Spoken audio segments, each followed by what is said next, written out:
There's a part of us that always wants to do the opposite of what we know is right. The Bible calls it the flesh. The flesh has its own desires, its own will, and its main purpose is to pull you away from God's plan. It wants to keep you defeated, stuck, and convinced that you'll never become what God created you to be. You need to know you are not your flesh. When you came to Christ, the old you died. You're not who you used to be. You got a new nature now, a new spirit. The problem is the flesh didn't go anywhere. It's still there, still tempting and doing what it does. But until you learn to separate who you are from what your flesh feels, it's going to try to define you. The flesh is so unpredictable and intentionally deceitful. It's like it has its own mind. One day it wants to pray, the next day it wants to sin. In a moment, it will want to chase after the dream, and before you know it, it just wants comfort. It's not consistent and it's always fighting against the spirit. It wants what's easy, what's comfortable, what feels good, even when it leads you away from your purpose. That's why Paul said in Galatians that the flesh and the spirit are always at war. But we don't realize that the flesh doesn't just fight, it plots. Its goal is to catch you with your guard down, to make you fail and keep you from becoming everything God designed you to be. You can't trust it. It will trick you into thinking you got things in control. You'll feel motivated one morning, ready to work out. You got your day planned. Now you're feeling disciplined.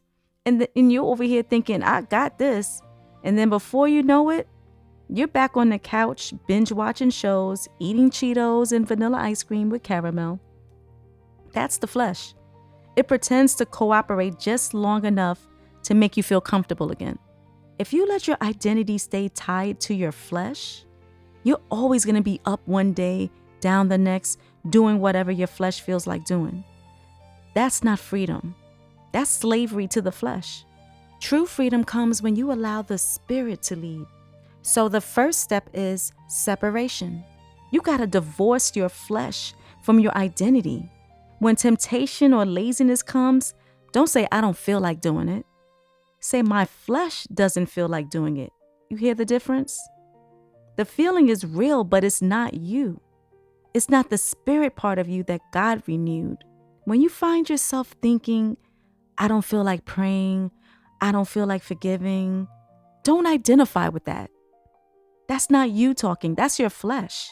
And just because your flesh feels like it, you don't have to agree with it. The moment you recognize that, you take your authority back.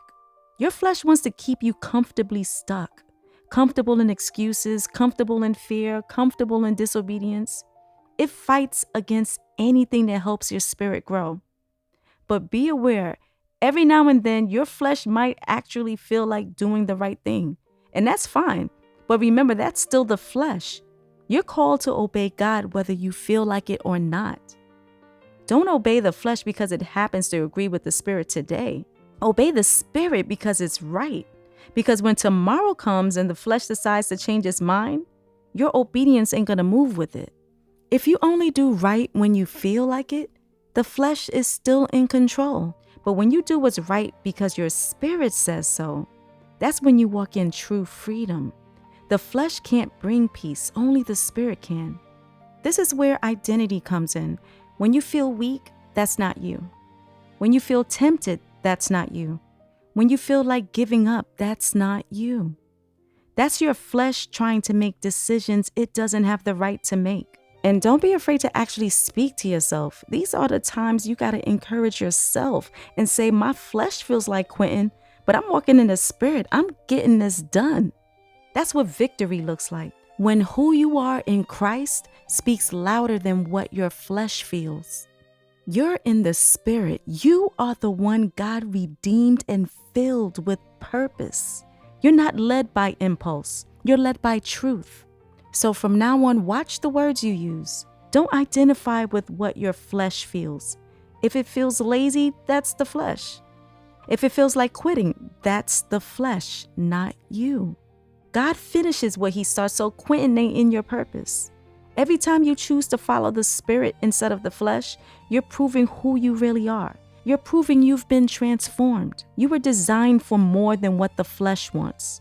So don't let your flesh speak for you anymore. Let your spirit speak. Let your obedience speak.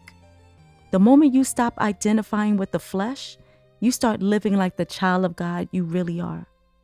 Hey friend, don't just play this once and move on. Let it sink in. Success doesn't come from what you do once. It comes from what you do over and over. It's about consistency. That's the power of habit. When you keep feeding your mind, things will start to shift in your life. So I challenge you to listen to this 3 times a day. Make this part of your routine.